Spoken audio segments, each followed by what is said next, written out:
hedge or a wall? Well, good morning, everybody. Big time to start our Bible class this morning. We're continuing in Dismantling Evolution through Apologetic Press, World Video Bible School. Again, always put a plug in for them. Please go check them out. Utilize some of those videos. They got some short ones, entertaining but educational as well. So this one is a long one, and so I had to cut it. So it's going to just kind of look like it abruptly stops, but it's around 20, it's an hour long. So I was like, okay, I can't squeeze an hour into this.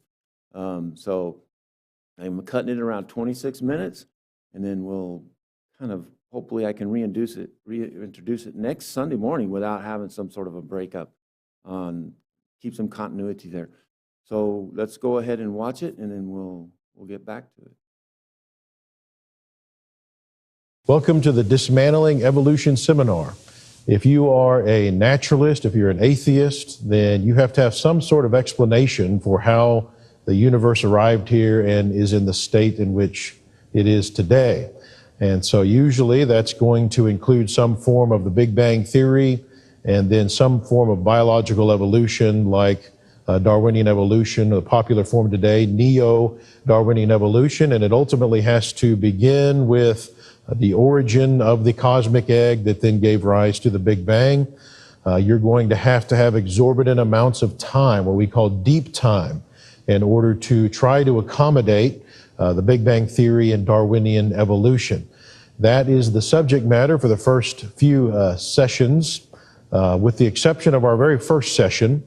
If you are a Bible believer, and you want to try to accommodate these modern theories with the Bible, then you're going to have to find some grounds for that. And in order to do that, you're going to have to probably go to Genesis chapter 1, for example, to try to find a place to squeeze in the time that is required for these naturalistic theories. But ultimately what you find out is that the underlying Hebrew terminology does not allow for the time necessary to accommodate these theories. Nor does it allow for evolution to even occur.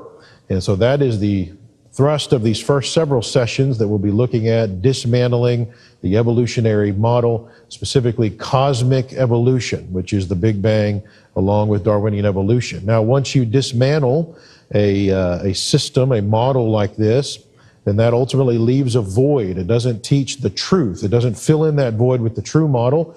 And that is the point of the following two sessions, to give you an introduction to the creation model as the Bible presents it, and then to respond to some of the typical quibbles that are given to the creation model as the Bible presents that. And those will be the topics of the last two sessions in this seminar. We hope that this is informative to you and will help you to serve our great God. So you don't believe in God? What you have to realize is that science today operates under what we call methodological naturalism. Evolution does not work no matter how old the universe. The creation model is the scientific choice. It is the rational choice. It is the conclusion from the evidence. There is a God.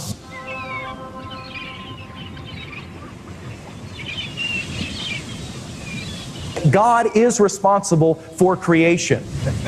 Thank you very much for being here this morning. I think I can speak on behalf of all of the scientists and Justin to say we very much appreciate the opportunity to have this seminar here this weekend. We see the value of this, and we appreciate that there are good elderships and congregations that see the value in what we're trying to do by presenting the truth on this scientific material that we've been presenting this weekend. I know a lot of it can be technical, and hopefully we haven't been too technical in our presentation, but we want it to be technical enough to make sure that those that are especially involved in these areas of study know that we know what we're talking about on the things we're discussing this weekend. So we have responded this weekend to the naturalistic model. So this is the popular model for how the universe came to be. It is the model that is, for the most part, taught in schools across the nation, because officially naturalism is what is taught, not supernaturalism. You know, God has been effectively kicked out of the classroom. And so we have, in essence, tried to systematically, as much as you can in just a handful of sessions, dismantle the naturalistic model by highlighting some very fundamental issues with that.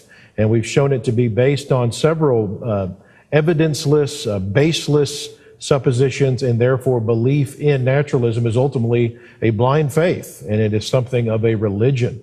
And so any kind of naturalistic model has to start with where did the origin, the ultimate cosmic egg come from that gave rise to the universe as we see it today, as well as the origin of the laws. We looked at that on Friday night. And then after that begins, how do you have the exorbitant amount of time you need for the universe to evolve to the point where biological evolution can begin? And so we looked at the question of deep time. And then we also looked at the Big Bang system in and of itself to show that it has lots of inconsistencies. We looked at that, and then we looked specifically at when life then begins and gets started, and you've got to get from a single-celled organism to humans. How do you do that? Is Darwinian evolution, is it a legitimate theory? And so we have dismantled that as well. So now what we're interested in doing is looking at the flip side of the coin here. Before I talk about that, so how do you know which model which claims to be supernatural is right? So this is a question that we're getting more often now. Just because you show that naturalism doesn't work and therefore some form of supernaturalism is right, how do you know which naturalism is, if it has characteristics which prove it to be divine, that prove it to be beyond human capabilities? And what we ultimately find is that only the Bible can stand up to such scrutiny and prove itself to be beyond the ability of humans